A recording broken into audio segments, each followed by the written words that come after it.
Hey girls, time for session 9.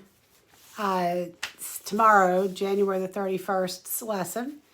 And just a little update. Last week, when I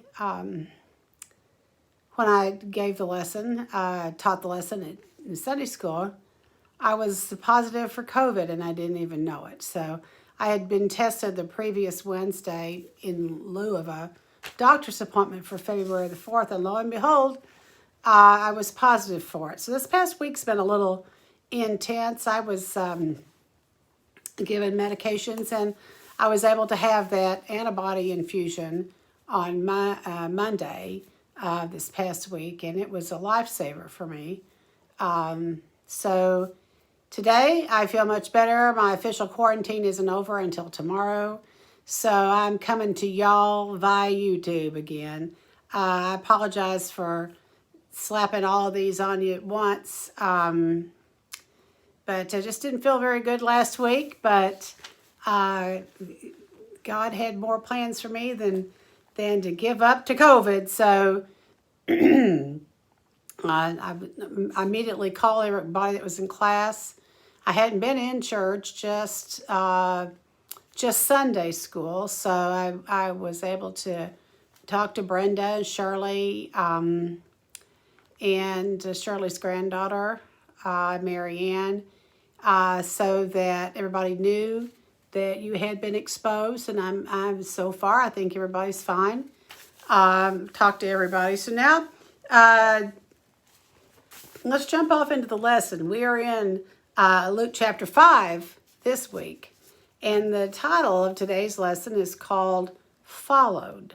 Now, this is the account of Jesus commissioning his disciples to come and follow him. So Jesus used ordinary people with diverse backgrounds in his work. The Bible passage for today's lesson focuses on some people in Jesus' day who used their background and religion to isolate themselves and exclude others. Further, they expected Jesus to do the same thing. Jesus' selection of outcasts as disciples and his efforts to bring salvation to all, regardless of your background, shocked these religious leaders. The church in every generation and in every place still has to decide who's going to follow, Jesus or the Pharisees. A little bit of background, and our background lessons or verses are in Luke chapter 5, verses 1 through 11, and then we jump to verses 27 to 32. Now we're going to skip verses 12 through 26, but we're going to pick them back up next week in session 10. So the Gospel of Luke follows the account of Jesus's rejection in Nazareth with a brief section on his early ministry in Galilee. Short accounts of the freeing of a demon-possessed man in the synagogue in Capernaum and the healing of Simon Peter's mother-in-law led to a summary statement of additional exorcisms, healings, and preachings. Now, as Jesus' fame grew, he had to deal with an even larger group of people crowding around him to hear his words and to witness his miracles. So on occasion, when he ministered around the shorelines of the Sea of Galilee, he taught the crowds by speaking from a boat that was anchored just off the shoreline. So Luke chapter 5, verses 1 through 3 presents such a teaching event on the shore of Lake, I guess that's Gennesaret, an alternate name for the Sea of Galilee. Gennesaret was the name of a fertile plain that lay between Capernaum and the lake. So some people also referred to the Sea of Galilee as the Sea of Tiberias, after a Roman city established on its shores. So Luke's description of the sea as a lake was understandable, as it was and as it is a body of fresh water. So in 1986, two fishermen from a nearby settlement discovered the remains of an ancient boat buried in the silt along the shore of Lake Gennesaret. And then the boat apparently was a fishing vessel. It had a deck at the bow and was powered by a single sail and or 4 oars. So it could carry up to 15 people or comparable load of cargo. Experts date the excavated and preserved ruins to around the time of Jesus. Although nothing connects this specific boat to Jesus or to his disciples, nonetheless, the artifact offers today's Bible students this fair idea of the size of a boat and the shape of the first century fishing vessels, such as the one that Simon Peter owned and into which Jesus entered one day to teach to the crowds. So we'll start with our scriptures, beginning in verse 4. When he had finished speaking, he said to Simon, "Put out onto the deep water and let down your nets for a catch." Verse 5. "Master," Simon replied, "we've worked hard all night long and caught nothing. But if you say so, I'll let down the nets." Verses 6 and 7. But when they did this, they caught a great number of fish, and their nets began to tear. So they signaled to their partners in the other boat to come and help them. They came and filled both boats so full that they began to sink. Verses 8 and 9. So when Simon Peter saw this, he fell at Jesus' knees and said, "Go away from me, because I am a sinful man, Lord." For he and all those with him were amazed at the catch of fish that they had taken. And so were James and John, Zebedee's sons, who were Simon's partners. "Don't be afraid," Jesus told Simon. "From now on, you will be catching people." Or the King James says, fishers of men. Verse 11, "Then they brought the boats to land. They left everything and they followed him." And then we're going to jump here up to verse 26 and 27, verses 27 to 28. "And after this, Jesus went out and saw a tax collector named Levi sitting at the tax office. And he said to him, 'Follow me.' So leaving everything behind, he got up and he began to follow him." Verse 29, "Then Levi hosted a grand banquet for him at his house. Now there was a large crowd of tax collectors and others who were reclining at the table with them. But the Pharisees and their scribes were complaining to his disciples, 'Why do you eat and drink with tax collectors and sinners?'" Verse 31.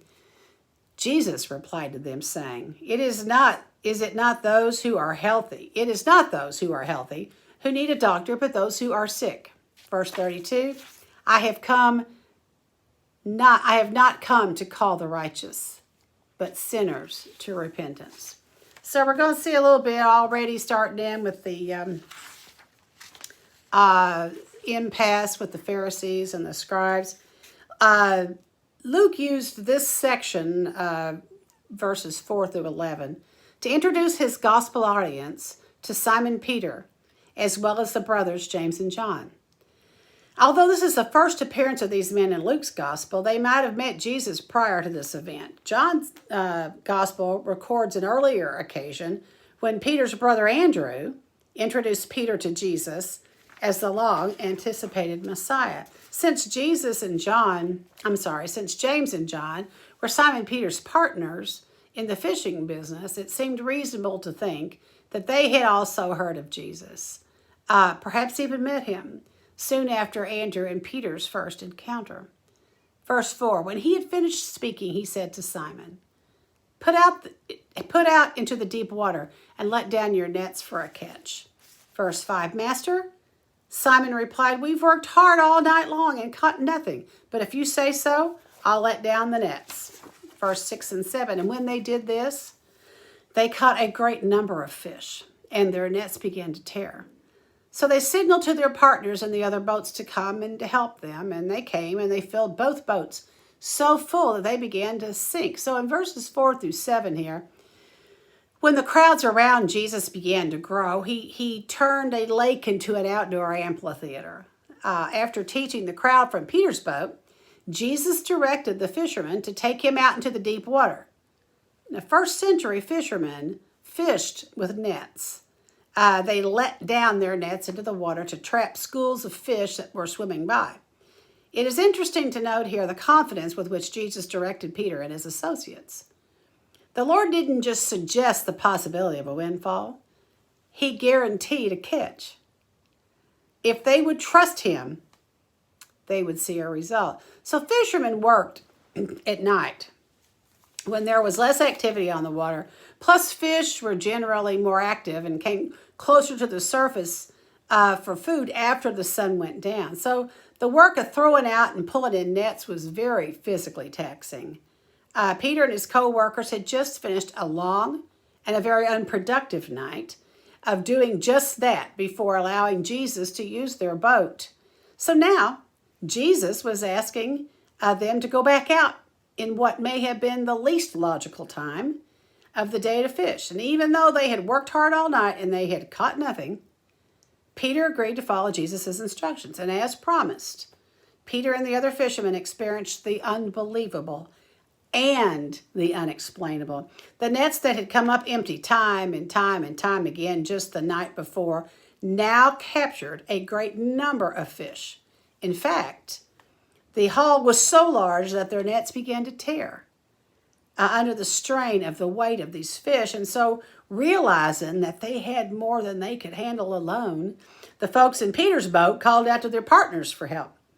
Even with the extra hands and the extra holes, they almost didn't make it back to land.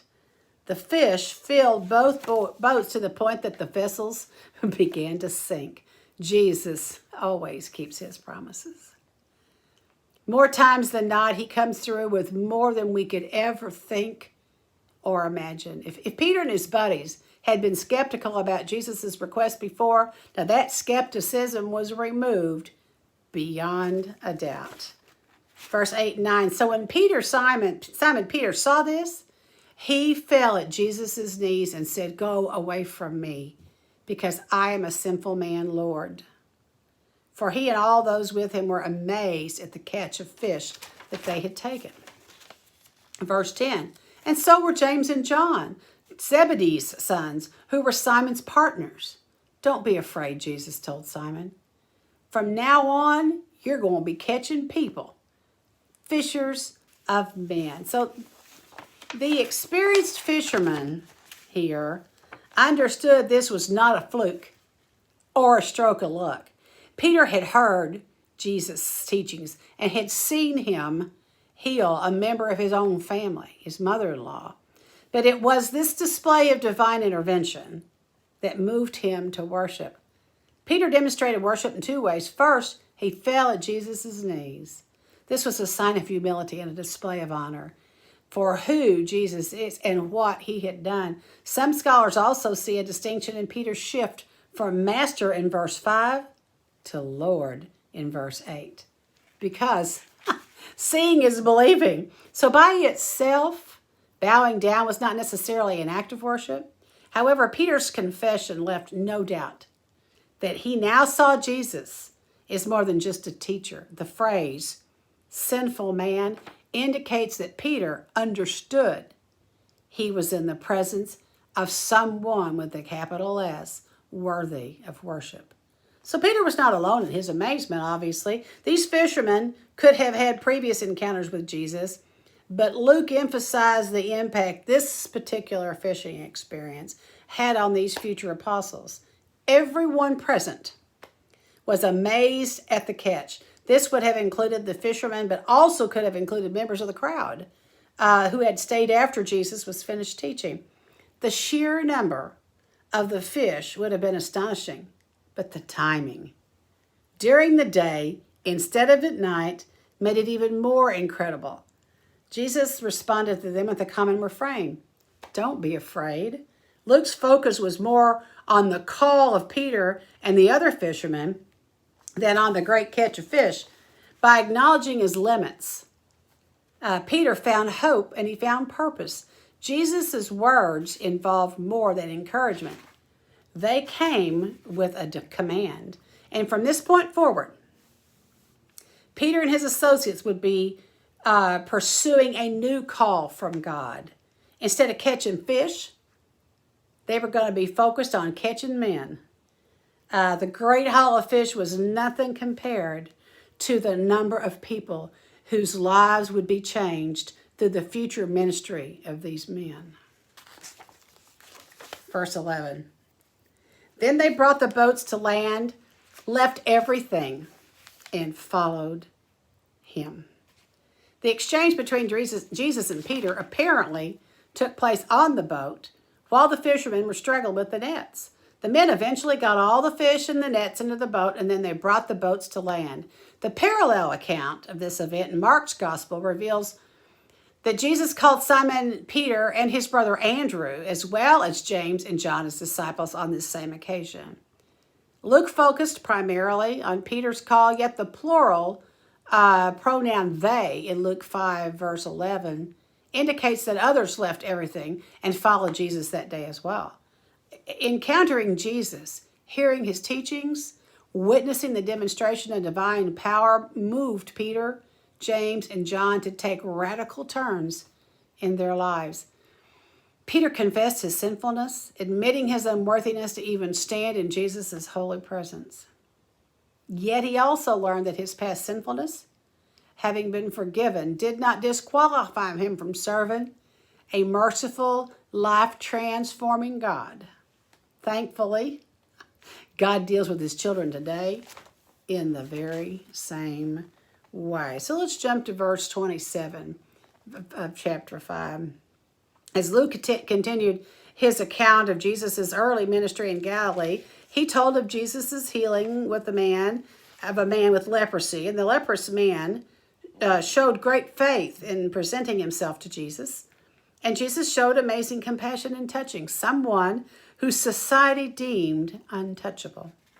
Luke then related the account of Jesus' forgiving a paralyzed man of his sins, and in the process, confronting the hypocrisy of religious authorities who witnessed the event. Now, these two accounts set the stage for Jesus' calling as a disciple, one who was despised as both an outcast and as a sinner. Verse 27, after this, Jesus went out and saw a tax collector named Levi sitting at the tax office. And he said to him, "Follow me." Well, the phrase after this signals the next key event in Luke's account of Jesus' early ministry in Galilee. The words "went out" could be either a reference to Jesus' departure from the place where he forgave and healed the paralyzed man, or simply literally a way of emphasizing that Jesus continued his ministry activity. In any case, Jesus soon saw a tax collector named Levi sitting at the tax office. Now, the Roman government employed these tax farmers who were responsible to gather the taxes in the region. These officials, in turn, often employed local tax agents who did the actual work of the collection of the taxes. A key Roman highway ran from Damascus to the Mediterranean Sea along the northern and western coastlines of the Sea of Galilee. So Levi's tax office was probably stationed on the road where significant numbers of travelers and merchants passed by. The Jews of Jesus' day considered all tax officials to be unclean, treating them as social outcasts. And after all, tax collectors were collaborators with Rome, and they interacted often with Gentiles.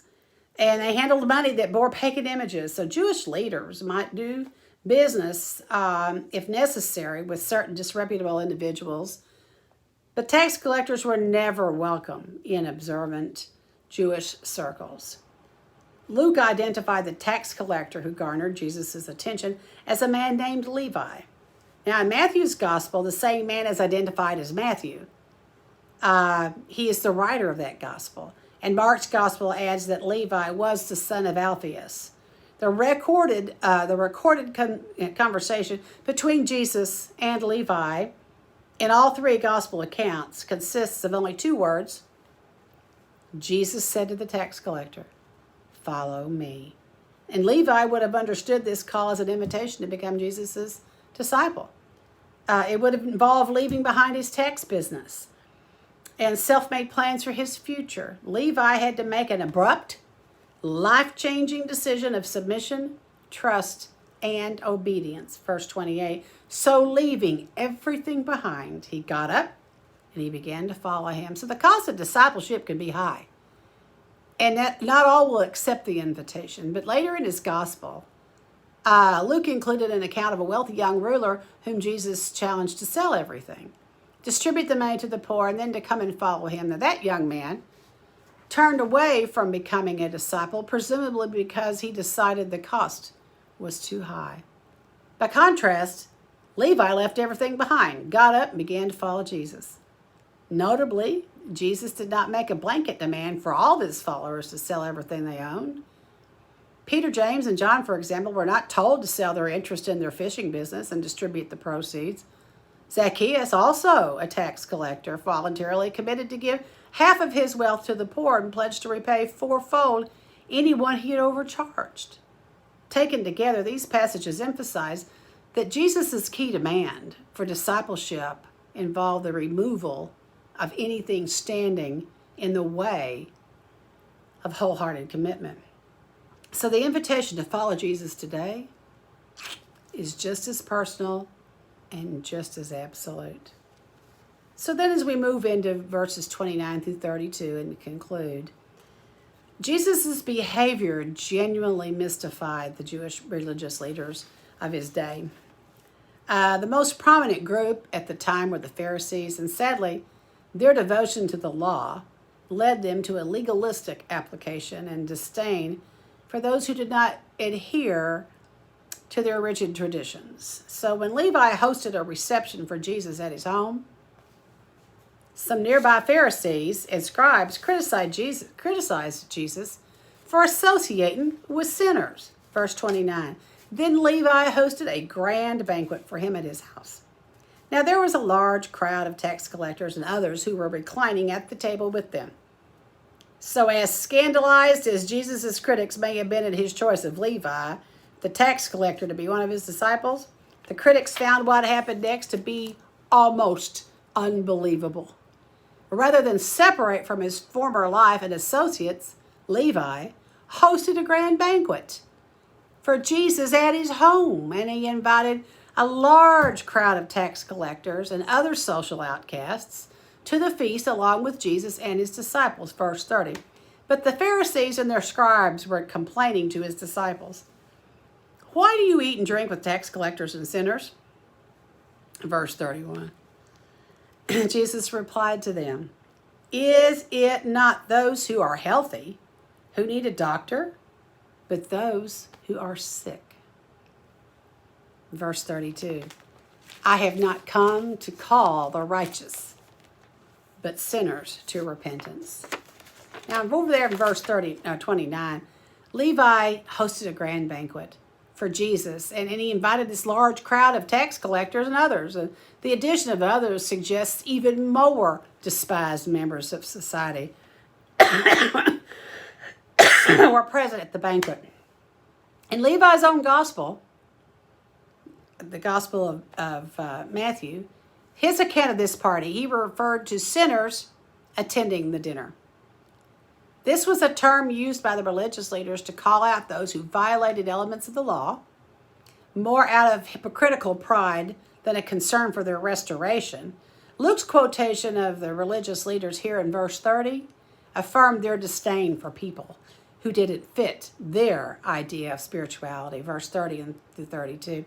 As expected, Levi's guest list caught the attention of the Pharisees and the scribes, and not in a positive way either. Instead of questioning Jesus directly, these religious leaders started complaining to his followers. Thus, this grumbling was common among the teachers who looked for ways to discredit Jesus. And as devout followers of the law, Pharisees and the scribes would have avoided this crowd at all costs. They wondered how a man who claimed to be a spiritual leader and teacher could eat and drink with such unacceptable folks. Jesus responded to the Pharisees and the scribes with a short proverb about mercy and compassion. He pointed out that healthy people don't need a doctor, an allusion that Luke would have appreciated as a medical expert. So in contrast, only those who are sick seek out a physician. Likewise, Jesus did not come to restore those who were righteous. Instead, his mission involved giving hope to sinners who were willing to repent and to believe. So Jesus' words were a condemnation of their arrogance. The righteousness of the leaders was self-righteousness. Spiritually, they were sicker than the so-called sinners who found healing through Jesus. But their pride would never allow them to admit their need or drive them to the great physician. Now, Jesus' example reminds us that we aren't called to sit in our churches and wait for the lost to come to us. He spent his time with the outcasts of society, and as a result of his love, they turned to him. God also wants us to share the good news of the gospel with everyone, including those on the outside looking in. In order to do that, we should go to them, meeting them where they are. All right, girls. That brings us to session 10 next week, which is entitled Forgives. We're going to go back and pick up those verses 17 through 26 of the 5th chapter of Luke. I hope all of y'all are safe. I hope y'all are all well, and continue to pray for my father-in-law. Still pray for Steve Cookson. It's a miracle that he got his liver finally after all of these years on that transplant list, and the very idea that a physician can put the liver of another person into the body of another person and save their life. So y'all continue to pray for our country, pray for our church, pray for the circle of ladies, Lord, because though we be small in number, we be mighty in spirit. I love you, girls, and have a good week. Patty out.